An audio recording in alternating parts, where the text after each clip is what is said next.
niyo yung makikibagay niyo sa mga false preachers na nagkakalat ng mga masasamang balita na kesyong malapit na ang paghukom, na kesyong kaya lindol, baha, tagutom, dahil malapit nang dumating ang Antikristo, na kesyong kailangan i-rapture.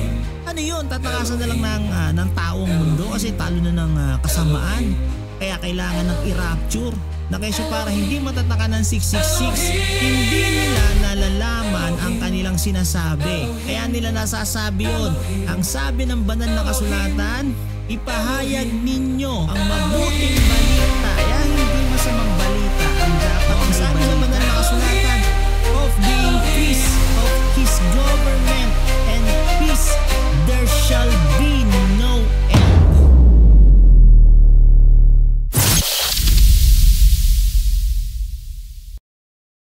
Magandang araw po sa bawat isa sa inyo at tamang kwentuhan lang muna tayo ngayon. So marami ngayon, di ba, dumaan tong bagyo, Christine, at meron na naman atang paparating na bagyo.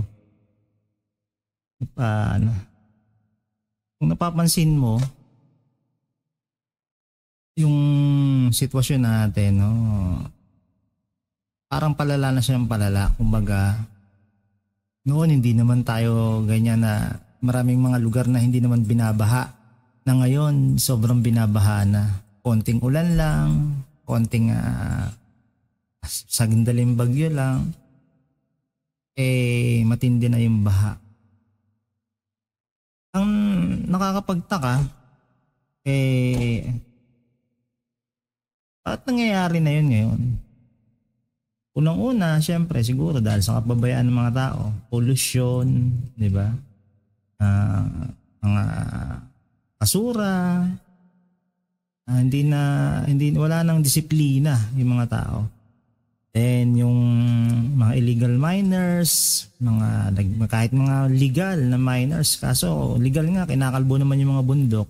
Imbis na may mga harang na bundok sa mga bayan, sa mga lungsod, may mga nakaharang na bundok, ginagawa, minimina, pinapatag, kinakalbo, ginagawang subdivisions, ginagawang mga syudad. So yung original nature na original design ng ating ng Elohim nawawala na. Unti-unti na sinisira, pinapalitan ng mga artificial, pinapalitan ng mga chemicals, pinapalitan ng mga kung ano-anong mga imbento na gawa ng mga tao. Then, ang mga tao, tawag ng tawag pagka nangangailangan, tawag ng tawag sa kanilang kinikilalang sinasabing Diyos, di ba? Kaso nga lang, kung mapapansin nyo, no, ang mga tao, pag yung mga luho o yung mga material na mga bagay, ang hinihiling nila sa tinatawag nilang mga Diyos, binibigay. Madalas po binibigay. Yung mga kailangan sa mga araw-araw at yung kanilang, basta kung ano mga material na bagay. Yung mga bagay sa sanglibutan. Lalo na especially yung mga luho. Tapos maraming mga tao pinapayaman ng kinikilala nilang Diyos. Kaso nga lang, hindi mo nakikitaan sa kanila yung talagang totoong kumikilala. Kumbaga kilala lang nila yung kinikilala nilang Diyos kapag may kailangan sila. Pero pag okay na sila, gawa na lahat ng gusto nila, puro pangsanglibutan na uli yung kanilang mga ginagawa. No? Maraming tao na ganun ang ginagawa sa buhay.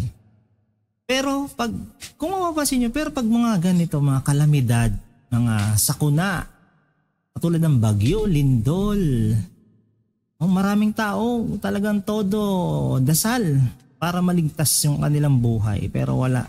Marami pa rin namamatay, marami nasasalanta, sira ang kabuhayan, buong lugar binaha, buong lugar nasira.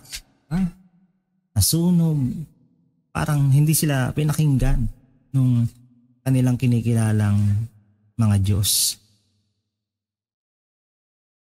Bibigyan ko kayo ng example, 'di ba? Kung sa Mateo 4, sa Matthew 4, yung tinukso is yung ating yung bugtong na anak, si Yahushua.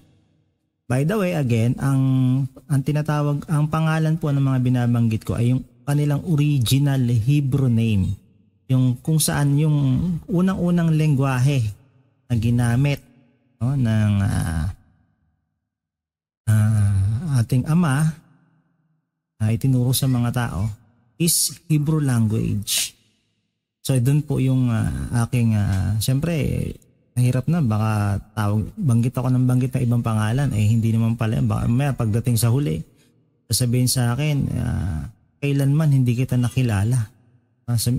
Magrereklamo.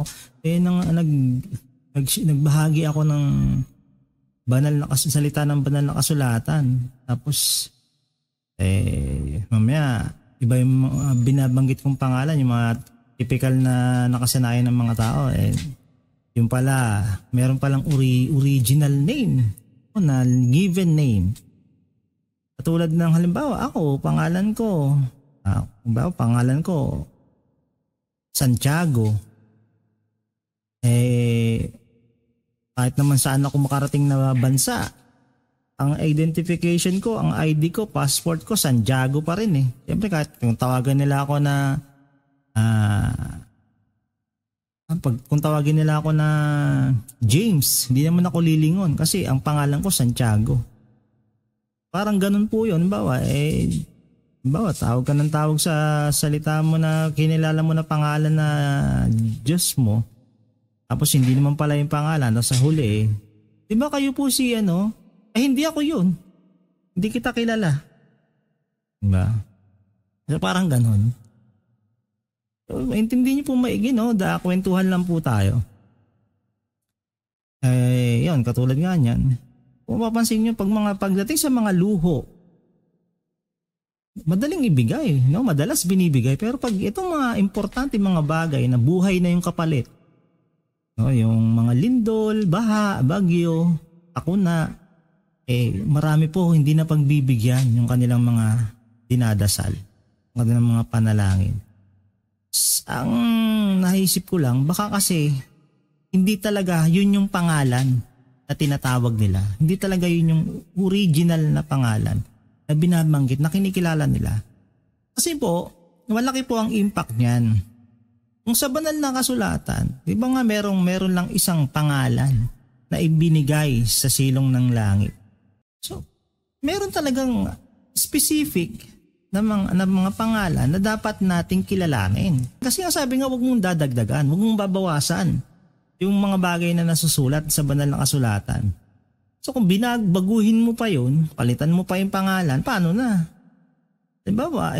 Pangalan ng bugtong na anak, Yahushua, kasi yun yung talagang pangalan niya. Papalitan mo ngayon ng ibang pangalan. Banggit ka ngayon ng ibang pangalan. Ano yun? Pagdating ng paghuhukom, teka, hindi ako yan. Hindi kita kilala. Paano po yun? So ngayon, katulad nito, yung pansinin nyo yung mga bagay na material, mga luho, madalas binibigay.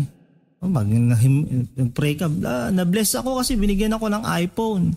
Binigyan ako ng bagong cellphone. Na-bless ako kasi natupad yung ganito, ganyan. Kung isipin nyo sa Mateo 4, sa Matthew 4, inalok ng dyablo yung bugtong na anak. Bibigay ko sa iyo lahat to, basta sumamba ka lang at lumuhod sa akin. Kilalanin mo ako na mo. Pero tinanggihan yon ng bugtong na anak. Kasi nga naman, syempre, meron lang talagang dapat sambahin, yung ama. Nasa kaitaasan sa mga langit. Si Yahuwah. Ayun po yung kanyang original Hebrew name, Yahuwah. So ano pong punto nito? Ang punto po nito, ang mga tao, diba, ang mga religions, pag nagpupuri sila sa kanilang kinikilalang mga Diyos, ang sinasabi po nila, Alleluia. Ibig sabihin po, yun po ay sa Hebrew, yun po ay Hebrew name, ay Hebrew language, Alleluia. Ang ibig po sabihin ng Allelu sa English ay praise. Sa Tagalog naman, papuri. Allelu, praise, papuri. Then yung Yah. Yung pangalan, yung given name na ng Ama. Yung Yah, Yahuwah. So kung doon po nakadugtong, ibig sabihin yung Alleluia, nakadugtong po yon sa hanay ng pangalan ng Ama. Yah. Y-A-H. Kaya po sinasabi, praise Yah, Yahuwah. Pero kung papalitan natin, tapos sasabihin natin, tapos ang sabihin mo, God bless you. Diba? Tapos, thank you Jesus. Parang malayo. Na iba. Hindi tugma doon sa sinasabi na praise siya. Purihin siya. Alleluia. Hindi po sila magkatugma. Pero kung yung original name, ang iyo pong sasabihin, yung given name nila, original Hebrew name, ay magkatugma. Alleluia, Yahuwah, at Yahusha. Iba mo magkakatugma, magkakahanay. Accurate po siya doon sa banal na kasulatan. Wala tayong magiging problema. Kasi ninyo po, pag tumatawag kayo na yung mga mas importante pa, yung pang mga importante, pag nagpe-pray kayo, sana po ganito, patawarin po kami, ligtas mo kami sa baha na ito, sa bagyo na to, sa kalamidad na to, sa lindol, etc. Marami po hindi nakakaligtas. Sigurado yun, mga nanalangin nyo, nagmakaawa pa yun bago sila mawala ng buhay. Kaso wala, parang hindi sila narinig. Bakit? Siguro nga po kasi ibang pangalan yung binabanggit. Diba? Yun po ang nakaka-alarma doon. Kaya ito natutunan ko kahit ako man din po noon aminado ko na ganyan. Pero laking pasasalamat ko na dala po ako sa bunga ng pagtitiyaga ko, ng pagsasaliksik, na pag-stick ko sa pagbabasa ng banal na kasulatan. Nakarating po ako dito. Nadala po ako sa ganitong pagkilala. Sige, siyempre kung common sense na lang po, no? Alleluia, purihin siya, praise siya. So, ito kailangan natin tawagin yung siya, Yahuwah. At yung nakasabi nga ng bugtong nanak, naparito ako sa pangalan ng aking Ama. Yung kanyang pangalan nakasunod dun sa pangalan ng Ama. Kaya siya tinawag na Yahusha. Ibig sabihin, Yahuwah, Father, then Yahusha, yung tagapamagitan. No, yung tinatawag na Mesiyas. Kaya po, pag-isipan yung maigi, bigay ko sa inyo itong images na to. Tignan nyo maigi, basahin nyo, search nyo, pag-aralan nyo. Kaso po marami po, tinago po kasi ito Tinago. Kasi yung mga nagtago nito, yung mga Bible scholars na pinalitan yung pangalan na English version, tapos yung English version, dun kumuha yung mga Tagalog. Kaya na-adapt po ng mga Tagalog at ng ibang mga language yung Bible. At yun po yung Bible na mga binabasa natin ngayon. Kaso yung original language na at yung original translations naitago. At nawala po yung ibang mga aklat doon. No? Katulad po ng Macabeo. Meron ako nun Kaso di ko alam. Sana mahanap ko pa yun. No? At yung Jubilee. No? Kung meron kayong mga ganong Bible na may ganong dagdag, may Jubilee, Macabeo, may Enoch, treasure nyo po, no? Napakahalaga po nun. Basahin nyo po maigi yun, itago nyo. Kasi napaka-importante po ng mga yan para mabuo yung inyong unawa. Matuklasan nyo pa yung ibang mga bagay na hindi natin nauunawaan. Sabi niya sa Proverbs 1:22 hanggang 33, sabi dito. So, itong konteksto na to sabi dyan, hanggang Tagalog natin, hanggang kailan kayo mga musmos magsisiibig sa inyong kamusmusan at ang mga nanunuya ay maliligaya sa panunuya at ang mga mangmang ay magtatanim sa kaalaman. So sabi din sa 22, hanggang kailan kayo ganyan? Yung mga musmos, ibig sabihin yung wala pang alam. Hanggang kailan kayo magpapangamusmos, mag-aaral kayo.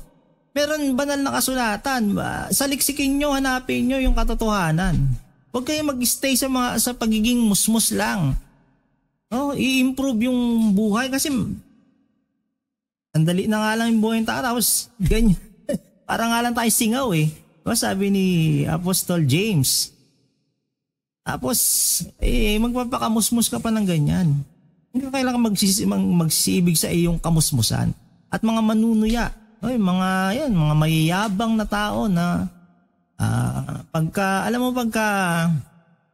hindi ka tumatawag sa Ama kasi feeling mo sagana ka, ibig sabihin nanunuya ka.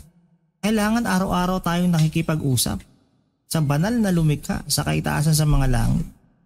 Sabi sa 23, magsibalik kayo sa aking saway. Maintindihin niyo ito maigi, lalo na po yung mga binaha.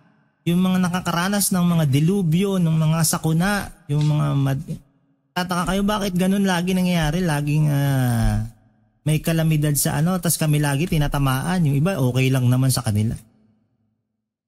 Sabi dito, magsibalik kayo sa aking saway. Narito aking ibubuhos ang aking espiritu sa inyo. Kailangan bumalik tayo.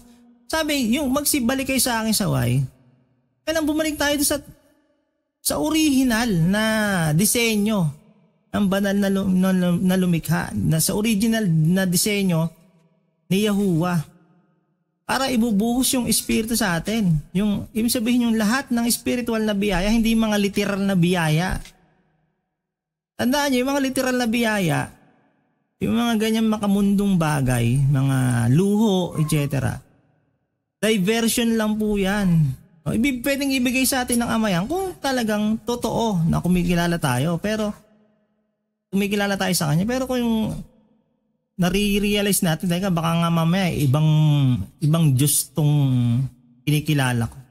Kaya blessed lang ako kasi dinadivert lang ako ng Diablo para magpatuloy ako sa ganitong ginagawa ko. Hindi ko alam hindi naman pala totoo. Diba? So sabi, magsibalik kayo sa akin saway, narito ibubuhos ang aking espiritu sa inyo.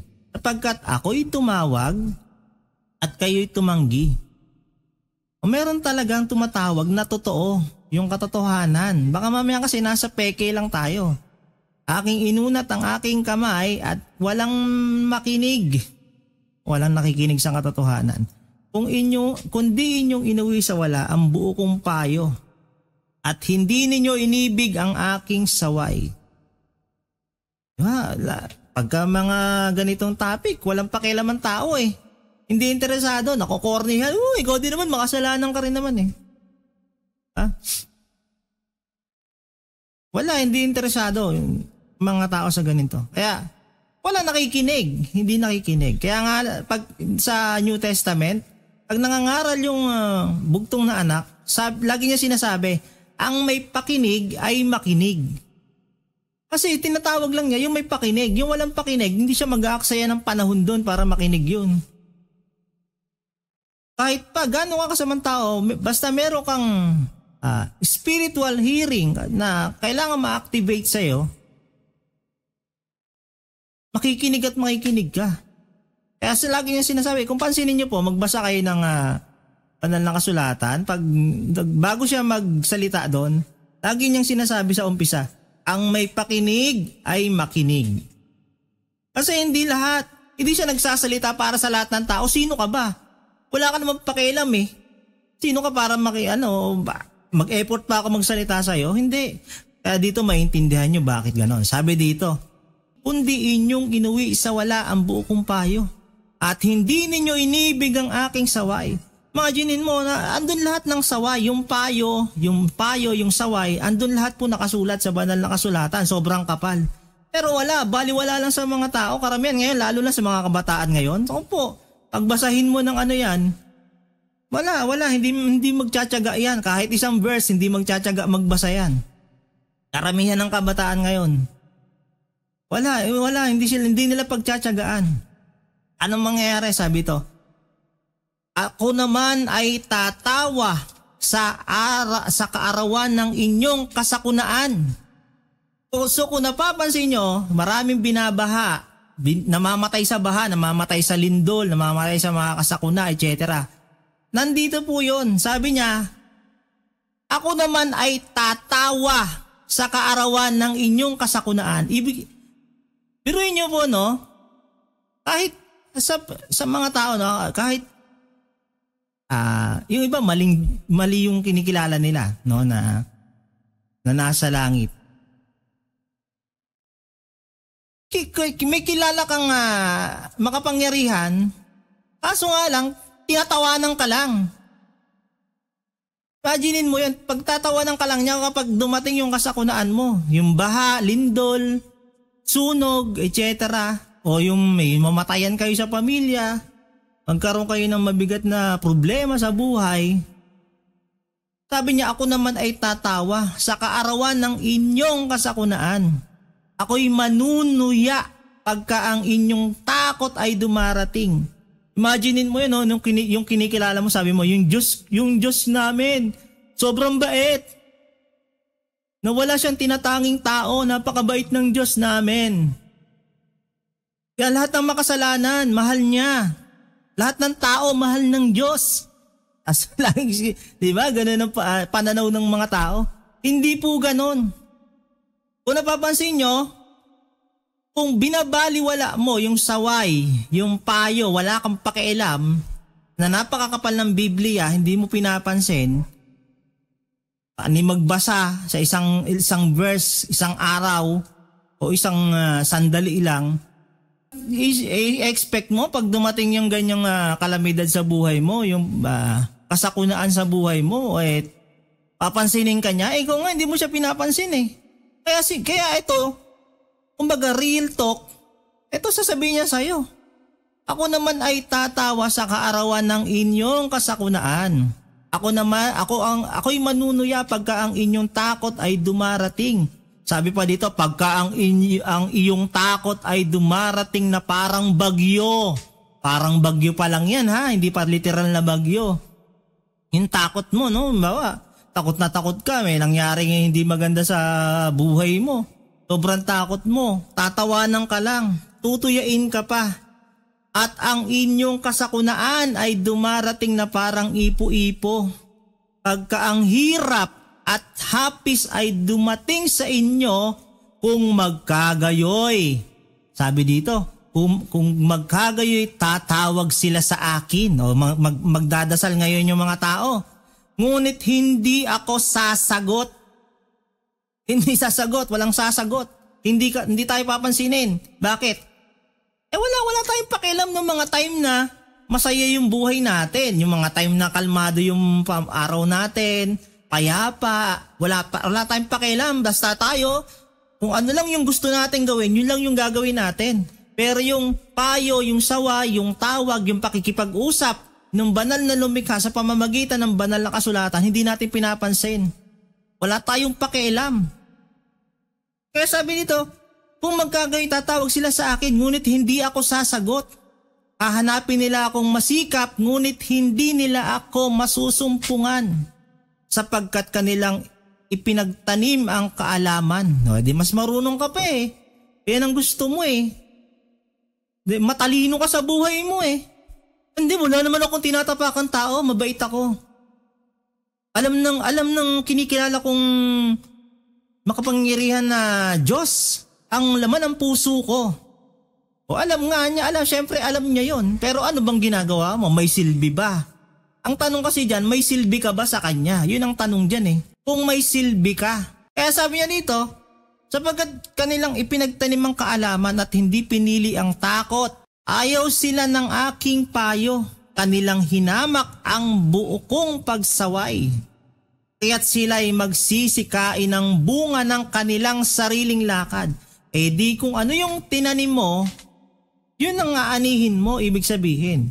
Kakainin mo yung bunga nung mga pinaggagawa mo, yung lakad mo sa buhay, mga pinagagawa mo sa buhay, balang araw, aanihin mo yan. Tandaan natin, anumang estado natin sa buhay, wala ka na nga pera, broken family ka na nga, sira na nga yung buhay mo, wala ka pa rin silbi sa kanya, paano yun? Kaya sabi dito, sapagkat papatayin sila ng pagtalikod ng musmos at ang pagkawalang balisa ng mga mangmang ay ang sisira sa kanila.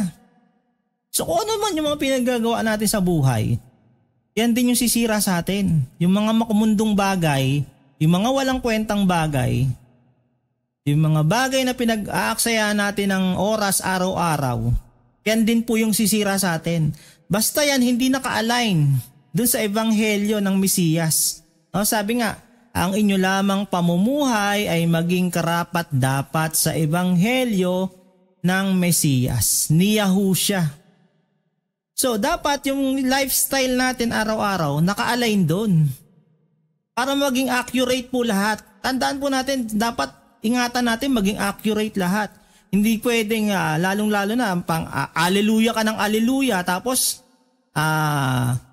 iba naman ang tinatawag mo nga bugtong na anak, iba yung tinatawag mo na ama. Pero aleluya ka ng aleluya. Iba yun, iba siya, no? Iba yung yung Yahushua, yung Yahuwah. Kaysa dun sa Jesus, kay God. Iba po yun. Kaya sabi dito sa 33, ngunit ang nakikinig sa akin ay tatahang tiwasay, tahimik at walang takot sa kasamaan. Kaya sabi ng bugtong na anak ni Yahushua sa John 8:47, yung kay Elohim, nakikinig ng salita na Elohim. Dahil dito'y hindi ninyo dinirinig sapagkat kayo ay hindi kay Elohim. So yung mga hindi talaga nakikinig, yung walang interes sa pagbabasa at pakikinig ng banal na kasulatan, yun ang masaklap na salita. Nagsalita nun yung bugtong na anak, no? Anak pala ng mga ano yun, ng kasamaan. Hindi sa panglabas na nakikita natin yung batayan para masabi mo mabuti kang tao. Nasa pagsunod po talaga yan, sa tunay, sa katotohanan. No, sabi nga, ang katotohanan ang magpapalaya sa inyo. So, ganun po yun. Napaka-importante ng bagay na yun. No, pasensya na kayo sa background natin. Ha? Tindahan po kasi ito ng mga damit. Kaya makalat. So, ano ba? Sa ano lang to, tamang kwentuhan. Okay na to siguro, no? Next time na lang po ulit. Sana may nabahagi tayo, may natutunan kayo kahit papaano. Next time, kwentuhan ulit tayo.